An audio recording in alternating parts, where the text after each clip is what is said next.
Penglihatan yang hilang di Tanah Suci. Pak Sarman dikenal sebagai orang yang kaya di desa kami.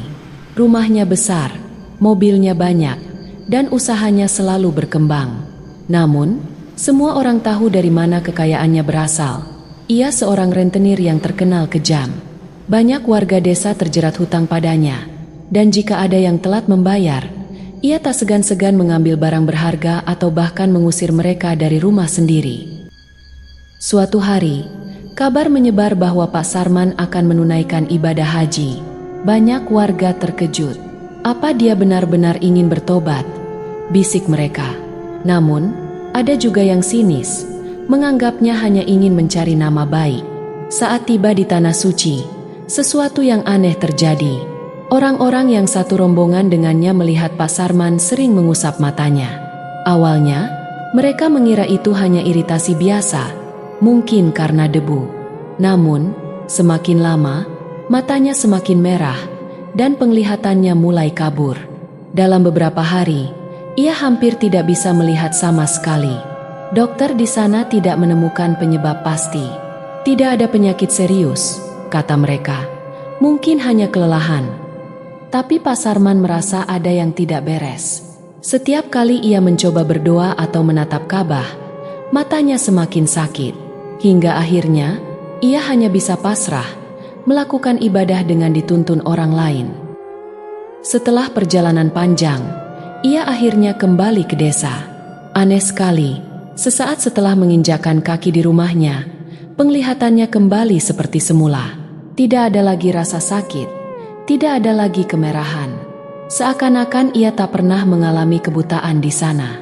Yang lebih aneh lagi, orang-orang memperhatikan ekspresinya yang berbeda. Bukan raut wajah orang yang baru pulang dari ibadah suci dengan hati yang bersih. Tidak ada tanda-tanda keinsafan. Malah, ia tampak senang. Sejak hari itu, bisnisnya semakin lancar. Ia kembali menagih hutang dengan lebih kejam dari sebelumnya.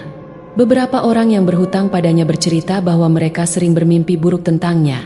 Matanya yang dulu merah di Tanah Suci kini menatap mereka dalam kegelapan, seolah ingin mengambil lebih dari sekadar uang mereka. Beberapa orang tua di desa berbisik-bisik. Mungkin di sana dia kehilangan sesuatu yang suci dan membawa pulang sesuatu yang lain. Tak ada yang tahu pasti apa yang terjadi di Tanah Suci, tapi satu hal yang jelas, Pak Sarman bukan lagi orang yang sama seperti dulu. Sejak kepulangannya, Pak Sarman semakin aneh. Ia lebih sering menyendiri di rumahnya yang besar, dan beberapa kali tetangga melihatnya berbicara sendiri di teras saat malam. "Aku sudah melakukannya, sekarang giliranmu." Bisikannya terdengar samar. Tidak ada yang tahu dengan siapa ia berbicara. Namun, orang-orang yang pernah berurusan dengannya mulai merasakan hawa yang berbeda. Saat mereka datang untuk membayar hutang, udara di rumah Pak Sarman terasa dingin, bahkan di siang hari. Salah satu peminjam, Bu Siti, bercerita bahwa saat ia datang membawa cicilan, ia melihat sesuatu di dalam rumah. Saat menunggu di ruang tamu, dari sudut matanya, ia melihat bayangan hitam berdiri di belakang Pak Sarman. Ia mencoba mengabaikannya, mengira itu hanya imajinasinya. Namun, ketika ia menoleh langsung, sosok itu masih ada. Tinggi, kurus, dengan mata merah yang menatap tajam. Bu Siti bergegas pergi tanpa berani bertanya. Namun, malamnya, ia bermimpi buruk. Dalam tidurnya, ia melihat Pak Sarman berdiri di depan rumahnya dengan senyum mengerikan. Di belakangnya, sosok hitam itu melayang, matanya merah membara. Saat ia terbangun, dadanya sesak dan keringat dingin mengalir. Tak hanya Bu Siti, beberapa orang lain yang berurusan dengan Pak Sarman juga mengalami mimpi yang sama. Suatu malam, seorang tetangga yang rumahnya bersebelahan dengan Pak Sarman mendengar suara aneh, seperti suara langkah kaki berat yang menyeret, berputar-putar di dalam rumah. Namun, yang lebih menyeramkan adalah suara berbisik yang samar. Bukan hanya suara Pak Sarman, tapi ada suara lain, dalam, parau, dan tidak manusiawi. Puncaknya terjadi pada malam Jumat. Seorang pemuda desa, Rudi, yang sering pulang larut karena bekerja di kota, melihat sesuatu di rumah Pak Sarman. Saat melewati rumah itu, ia melihat jendela kamar utama sedikit terbuka. Lampu remang-remang, tapi cukup untuk melihat bayangan di dalam. Di dalam kamar, Pak Sarman duduk di kursi, diam tak bergerak. Di belakangnya, sosok tinggi itu berdiri. Perlahan, ia menunduk ke arah Pak Sarman, lalu membisikkan sesuatu di telinganya. Seolah sadar sedang diawasi, tiba-tiba kepala sosok itu menoleh ke jendela dengan cepat. Matanya merah menyala, menatap langsung ke arah Rudi. Jantung Rudi hampir berhenti. Ia berlari sekencang mungkin tanpa menoleh lagi. Keesokan harinya, kabar menyebar. Pak Sarman ditemukan pingsan di kamarnya. Wajahnya pucat, tubuhnya dingin seperti mayat. Ketika akhirnya sadar, ia tidak bisa berbicara dengan jelas, hanya bergumam ketakutan. Dan yang lebih mengejutkan, matanya merah kembali. Sejak itu, keadaan rumahnya semakin menyeramkan. Orang-orang mulai menjauhinya. Beberapa orang tua desa berbisik bahwa Pak Sarman mungkin telah membawa pulang sesuatu dari tanah suci. Sesuatu yang seharusnya tidak ikut pulang. Dan malam-malam di rumahnya kini selalu dipenuhi suara langkah menyeret. Dan bisikan yang tak seorang pun berani dengarkan lebih lama. Sejak malam itu, rumah Pak Sarman semakin mencekam. Tak ada lagi tamu yang datang. Bahkan orang-orang yang berutang padanya lebih memilih bersembunyi daripada harus berhadapan dengan sesuatu yang kini menghuni rumah itu. Pak Sarman sendiri semakin aneh. Matanya yang kembali merah seolah tidak pernah sembuh. Kadang-kadang, ia terlihat menatap kosong ke arah jendela rumahnya. Mulutnya berkomat kamit seperti berbicara dengan seseorang yang tak terlihat. Tetangga sebelah, Pak Rojak, bersumpah pernah melihat sesuatu yang membuatnya hampir pingsan. Malam itu, sekitar pukul 2 dini hari, ia terbangun karena suara seperti orang menangis dari rumah Pak Sarman. Awalnya, ia ragu, mungkin hanya mimpi. Tapi suara itu semakin jelas, semakin menyayat hati. Dengan hati-hati, Pak Rojak mengintip dari celah jendela rumahnya yang menghadap langsung ke rumah Pak Sarman. Saat itulah ia melihatnya. Pak Sarman berdiri di ruang tamu dengan tubuh kaku. Tangannya menggantung di sisi tubuhnya. Di depannya, sosok hitam besar berdiri, lebih jelas dari yang pernah diceritakan orang-orang sebelumnya. Tingginya hampir mencapai langit-langit rumah, dan tubuhnya seperti dilapisi kabut pekat. Yang membuat Pak Rojak merinding adalah kepala sosok itu. Tidak ada wajah, hanya 2 bola mata merah menyala yang menatap langsung ke arah Pak Sarman. Lalu, dengan suara serak dan dalam, sosok itu berbicara.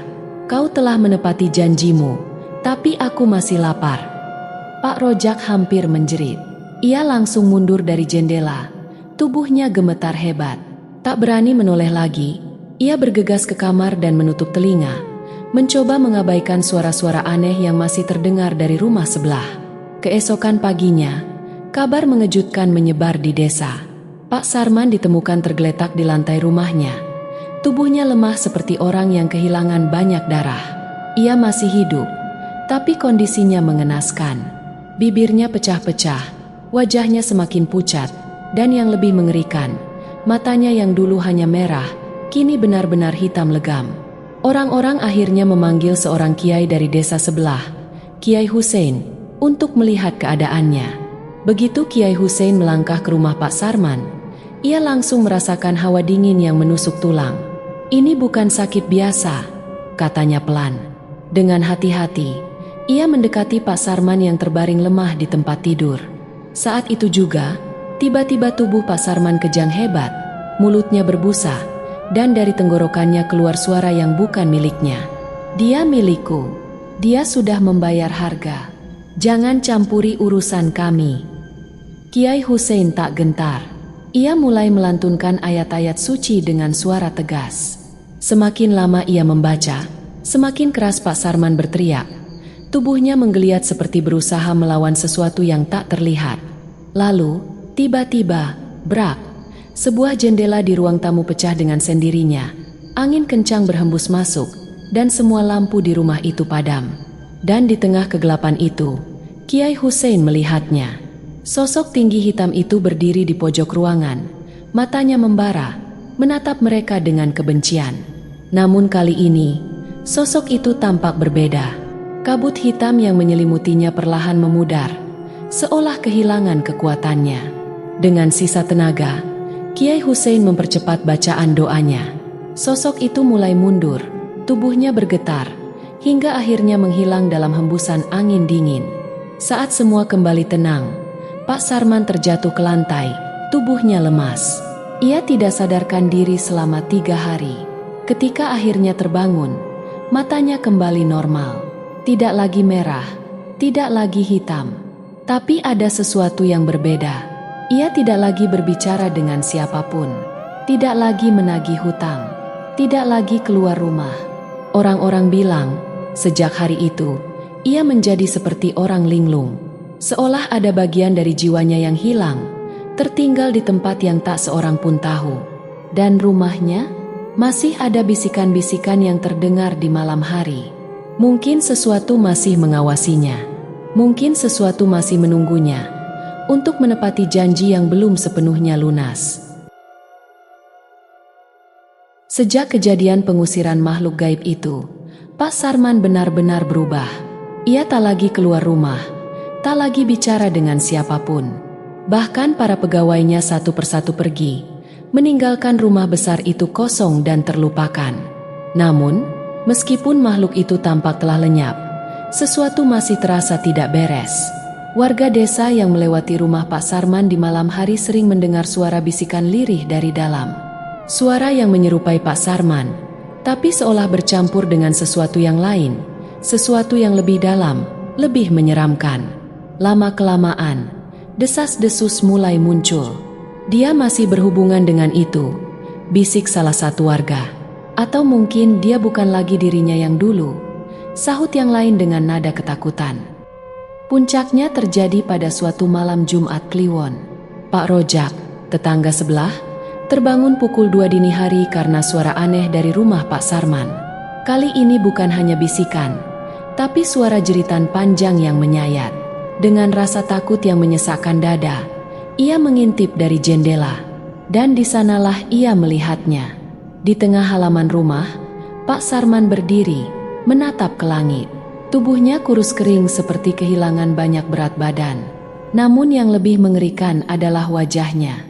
Mata yang semula sudah kembali normal kini berubah lagi, hitam pekat seperti lubang tak berdasar. Ia membuka mulutnya lebar-lebar, mengeluarkan suara aneh, seperti erangan campur tangisan. Tapi bukan itu yang paling menakutkan. Di belakangnya, samar-samar dalam kegelapan, bayangan hitam itu muncul kembali. Kali ini lebih besar, lebih jelas. Bola matanya yang merah menyala menatap tajam, dan sebuah senyum tipis muncul di wajahnya yang semu. Lalu terdengar bisikan, bukan dari Pak Sarman, bukan juga dari makhluk itu, tapi dari udara di sekitarnya, mengalir seperti angin yang berbisik langsung ke telinga Pak Rojak.